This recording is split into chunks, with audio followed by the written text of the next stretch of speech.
1,000,000 people are camped in a vast wasteland, and at the center of their sprawling city of tents sits a rectangular courtyard, sitting exactly where Moses placed them. Same layout, every single time. Most people assume these objects are just ancient interior design, but that is not what happens. The furniture remains divorced. Up on the high place at Gibeon, the original tabernacle structure still stands. The priests are there. The heavy bronze altar is there. They are slaughtering the bulls, draining the blood, and keeping the wood fire blazing, exactly as Moses commanded in the wilderness. The air is thick with smoke, the metallic scraping of shovels, and the sharp scent of roasting meat. But if a priest pulls back the heavy linen curtain of that tent and walks all the way to the back, the final room is empty. There is blood, but there is no presence. Miles away, in the newly conquered capital city of Jerusalem, King David has pitched a completely different tent on Mount Zion.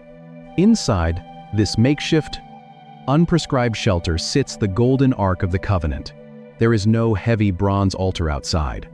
There is no copper laver for washing. There is just a gold box, sitting in the cool shadows, surrounded by musicians plucking stringed instruments and singing prophetic psalms day and night. There is presence, but there is no altar. This separation is not a temporary logistical delay. It is a profound spiritual crisis. Imagine the cognitive dissonance of a priest working in Gibeon. He spends his days wading through the visceral reality of death, carrying out the rigid, exhausting mechanics of the sacrificial system. They read the endless blueprints in the back half of Exodus, the cubits, the rings, the poles, and the acacia wood, and they assume this is just a set piece. Yet, he knows the throne of God, the very object that justifies this endless river of blood, is sitting in a completely different city, housed in a tent that violates every architectural rule written in the book of Exodus. Israel is living in a divided house. At Gibeon, they have the ritual without the relationship. At Zion, they have the intimacy without the atonement. David knows this fracture cannot permanently hold. He spends the final years of his life drawing up massive blueprints, stockpiling cedar from Lebanon, gathering iron, and accumulating unimaginable reserves of gold. He hands these plans to his son Solomon with a singular, driving vision: put the house back together.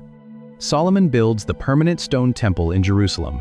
He hauls the bronze altar and the golden lampstand up from the dusty hill of Gibeon. He brings the ark up from the temporary tent of Zion. After decades of exile, confusion, and separation, the pieces of furniture are finally placed under one magnificent roof, completely encased in carved cedar and overlaid with pure gold. But a permanent building does not guarantee a permanent presence. The furniture is finally home, but the hearts of the kings who guard it begin to rot. And centuries later, the ultimate destruction of this house begins exactly where it started, with the golden box in the dark room at the back. They think it is simply the architectural background for the real action of the Old Testament. But if you look closer, the schematic drawing shatters. The cedar burns. The gold melts and pools in the cracks of the stone floor. Babylonian soldiers swing heavy iron axes into the intricately carved walls of the Holy of Holies. Smoke chokes the city of David. The year is 586 BC, and the house of God is collapsing in a rain of ash and fire. The soldiers loot the holy place. They shatter the massive bronze sea. They smash the copper lavers. They load the golden lampstands, the tongs, the bowls, and the gold-plated tables onto wooden wagons. They take the metal, they take the wealth, but they do not take the box. When the Babylonian commander catalogs the looted furniture in the Book of 2 Kings, the inventory is highly specific. The bronze is listed, the silver is counted, the gold is weighed, but the Ark of the Covenant is missing. It vanishes. No Babylonian king ever brags about capturing it. No Roman general ever parades it through the streets of an empire. It is not melted down. It is not displayed as a trophy. It simply disappears from the historical record, swallowed by time, buried in a cave, or hidden by desperate priests before the siege walls closed in. For 600 years, the earth is silent. The most sacred object on the planet is gone. The question is not how they were built. It is where they went. And the answer changes how you read every king, every prophet, and every exile, until an old man sits in exile on a jagged, wind-swept island called Patmos. The air is cold. The Aegean Sea crashes against the rocks. John the Apostle looks up, and the sky tears open. He does not see a political restoration. He does not see a rebuilt stone building in Jerusalem. Revelation chapter 11. Verse 19. Then God's temple in heaven was opened, and the ark of his covenant was seen within his temple. Lightning flashes. Thunder vibrates in his chest. Heavy hail strikes the ground. The missing box was never truly lost. The Babylonian army did not erase the throne of God. They only burned the replica. The earthly furniture was not the final reality. It was a shadow. The blood drying on the bronze altar was a shadow. The bread sitting on the golden table was a shadow. The oil burning on the almond tree was a shadow. They were earthly copies of a heavenly reality. They were temporary props pointing to an architecture that cannot be burned by Babylonian fire, crushed by Roman axes, or captured by Philistine armies. But John is not the only New Testament writer who sees this phantom architecture. The tabernacle furniture is not a static backdrop. It is a diagnostic map of the human condition, because there is another apostle who realizes that the furniture is still moving. And this time, it is not moving to a tent in the desert, or a stone building in Jerusalem, or even a throne room in the clouds. It is moving somewhere far more dangerous. The Apostle Paul looks at the human body. He sees blood pumping through veins, lungs pulling in oxygen, synapses firing in the dark, quiet space of a skull. And he does not see a biological machine. He sees a building. He writes a letter to a group of fractured people in the city of Corinth. And he asks them a question that rewires the entire biblical map. Do you not know that your body is a temple of the Holy Spirit? Modern readers treat this verse like a metaphor. We put it on bumper stickers. We assume Paul is just telling us to take care of our physical health or to avoid specific moral failures. But Paul is a first-century Jew trained by the elite rabbis of Jerusalem. He knows exactly what the word temple means. He does not use it lightly. This is not a metaphor for diet and exercise. It is a hostile architectural takeover. Paul is claiming that the furniture has moved. The reality that the bronze altar, the table of the face, and the golden lampstand pointed toward has permanently relocated, because these pieces do not stay put. Over the next 1,000 years, they are violently uprooted. It no longer sits in a tent in the desert or a stone building in the Middle East. It has moved into the heavy, breathing chest of the believer. The fire is now internal. But here's the part I keep coming back to. I think about that massive copper laver sitting in the blinding sun of the outer courtyard. I think about the polished metal, forged from the mirrors of women, forcing the exhausted, ash-covered priest to stare directly at his own stained reflection before he dared to take a single step into the holy place. We are terrified of that reflection. We spend our entire lives trying to bypass the bronze. We want the warmth of the golden lampstand, but we refuse to look at the dirt on our own hands. We want the bread of the face, the absolute guarantee that we are seen and loved, without having to confront the brutal, bloody reality of what our rescue actually cost. Like Israel in the days of King David, we are perfectly content to live in a divided house. We want the intimacy of the golden box without the visceral horror of the bleeding altar. But the architecture of God cannot be cheated. The pieces cannot remain separated forever. The bronze and the gold must eventually be brought together. And when they finally are, the true purpose of every single piece is fully realized in the body of one person. They are carried across flooded rivers. They are captured by enemy armies and dragged into pagan temples. They are hidden away in dark caves.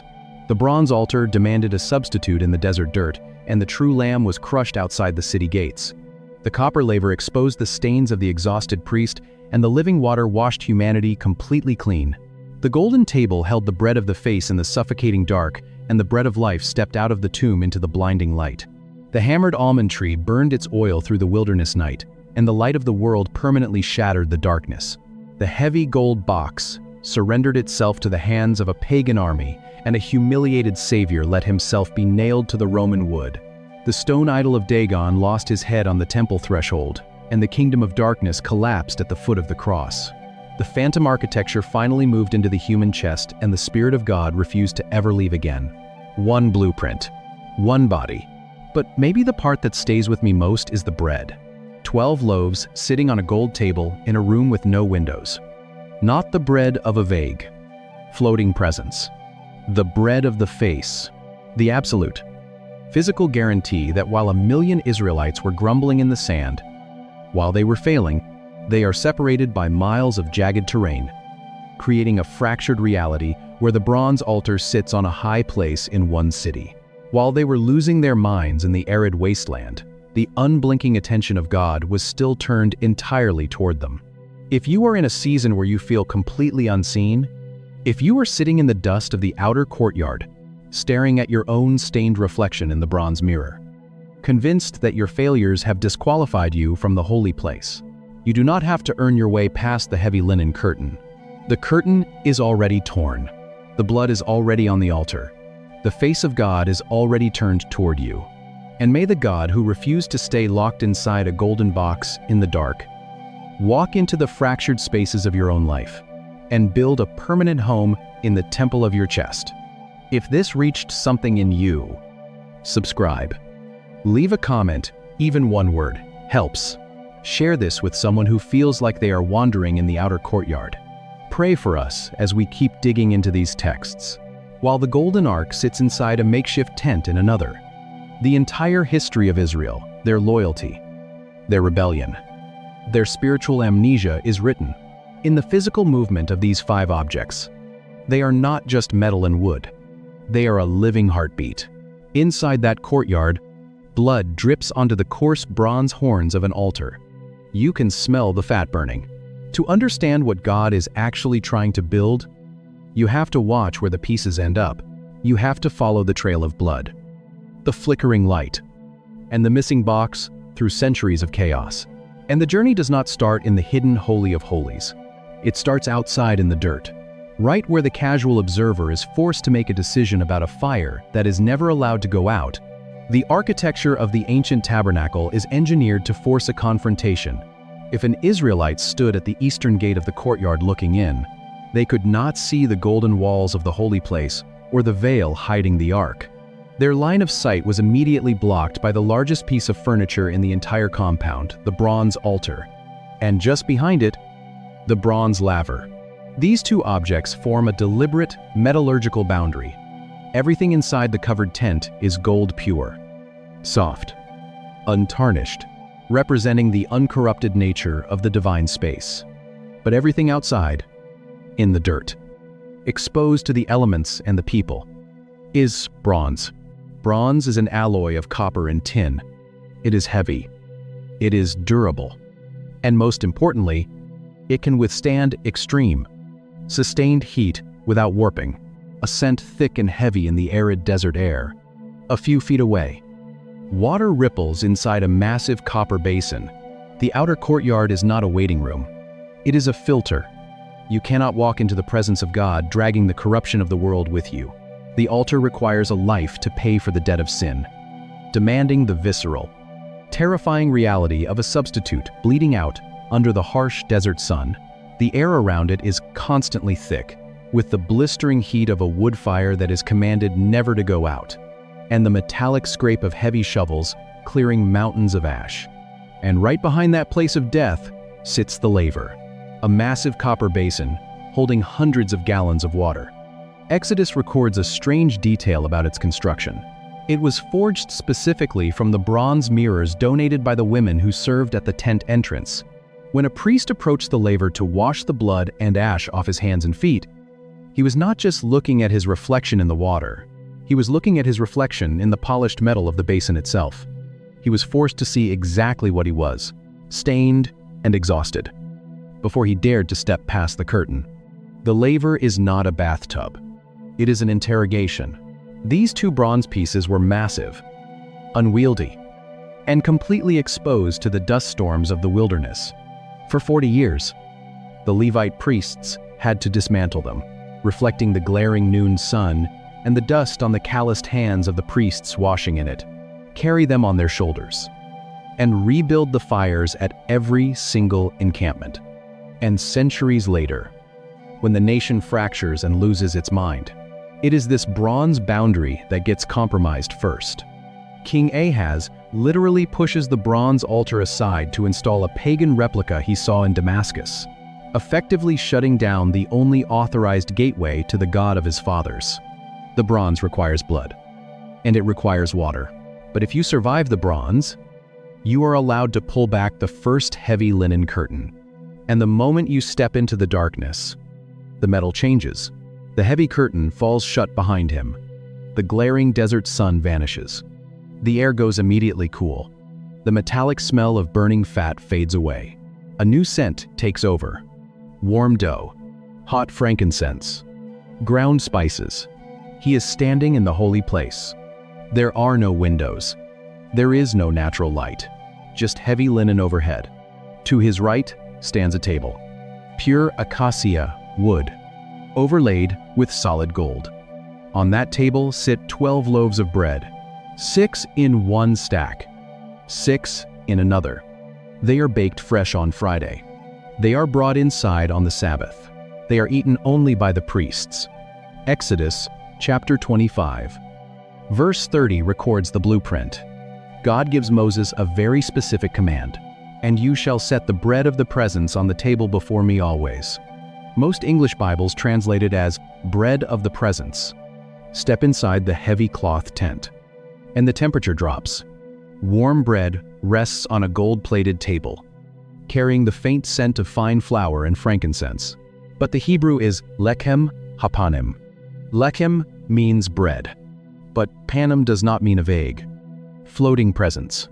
Panim literally translates to face, the bread of the face. It is a word that appears all over the Torah. When Moses begs God to see his glory, God says, "You cannot see my panim."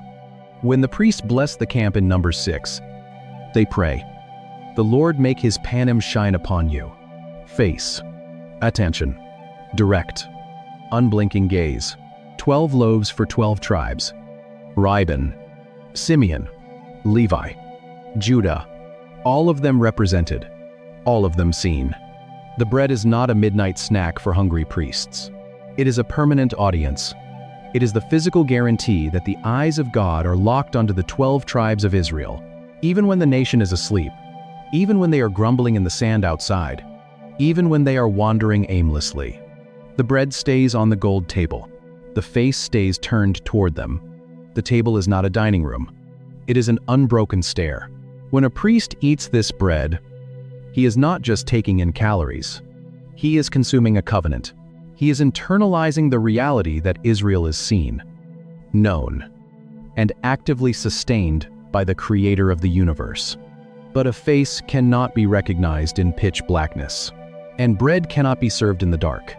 The table sits on the north side of the room. Across from it, on the south side, a hammered golden lampstand flickers, throwing erratic, breathing shadows against heavy linen curtains woven with blue and scarlet thread. Something is catching the reflection of the gold. A fire is burning in the enclosed space, and it is shaped exactly like a tree. The only source of light inside the holy place comes from a single piece of solid, beaten gold. The menorah is not constructed from separate pieces cast in molds and bolted together. The blueprint demands it be hammered out of a single talent of pure gold, a 75-pound block beaten with iron hammers into 3 branches on one side, 3 on the other, and a central shaft. Its design is explicitly organic. It is decorated with cups shaped like almond blossoms, buds, and flowers, holding 7 small bowls of pure olive oil. The golden lampstand is not a light fixture. It is an Edenic tree. It stands in the dark, a blazing, golden almond tree representing life, watchfulness, and the uncreated light of God's presence flourishing in a dry wilderness. The priests are commanded to tend to this lamp morning and evening, trimming the wicks and replenishing the oil so that its light is never extinguished.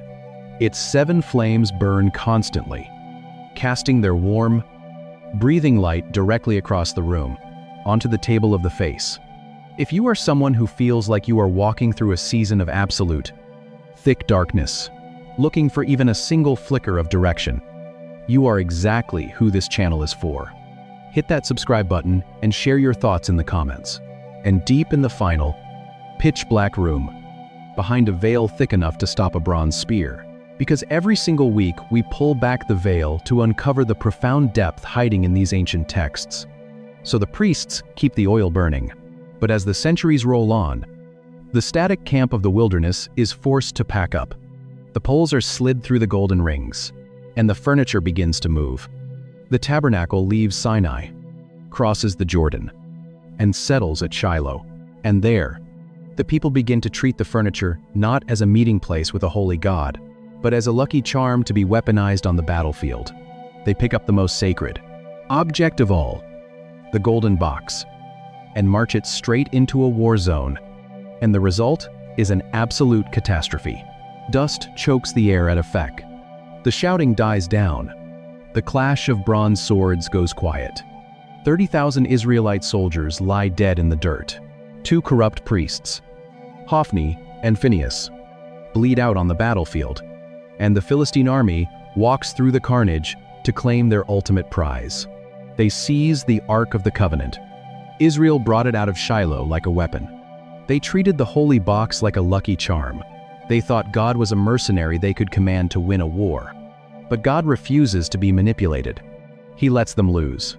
A wooden box, covered in gold, sits in absolute, terrifying silence. 5 pieces of furniture. We treat them like stage props. He lets the Philistines take the box.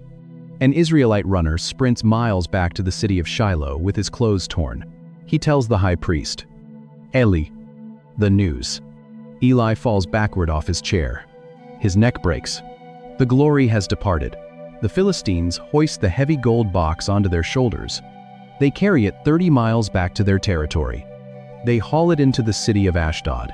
They drag it through the massive doors of the temple of Dagon, their chief deity. They set the ark right at Dagon's feet. They lock the heavy wood doors. They celebrate. They think they have captured Yahweh. They think the God of the Hebrews is now a prisoner of war, subjugated by their stone idol. But the ark is not a war trophy. It is a divine invasion. The Philistine priests wake up the next morning and unlock the temple doors. The massive stone statue of Dagon is lying face down in the dirt. He is bowed perfectly before the gold box. They panic. They prop him back up. They brush off the dust. They return the next morning. Dagon is down again. This time, the impact is severe. His stone head is severed. His stone hands are broken off on the threshold. Only a useless torso remains. The idol is mutilated in his own house. Then the plagues hit the city. Disease rips through Ashdod. We see them in Sunday school diagrams or study Bibles. Perfectly stationary. Pinned to a schematic drawing. The people break out in tumors. The screaming starts. The lords of the Philistines realize their mistake. They move the box to the city of Gath. The disease follows. They rush it to Ekron. The panic arrives before the box even enters the gates. The Philistines finally break. They build a new wooden cart. They hitch it to 2 milk cows. They load the heavy gold box onto the wood. They send it walking back across the border, absolutely desperate to get it out of their country. The ark crosses back into Israelite territory, but a massive fracture has occurred in the spiritual geography of Israel. The ark is taken to a private home on a hill in Kiriath Jearim. It stays there in the dark. For decades, the golden box is back in the country, but the bronze altar is miles away. The table is missing its centerpiece. The living room is separated from the fire, and for generations, the house of God is violently torn in 2. For almost a century, the spiritual life of Israel operates in a state of geographical schizophrenia. Most readers completely miss this massive architectural fracture in the biblical text. We assume that once the Philistines returned the Ark of the Covenant, the priests simply hauled it back to Shiloh, slid it behind the heavy veil, fired up the bronze altar, and resumed the Levitical system as normal.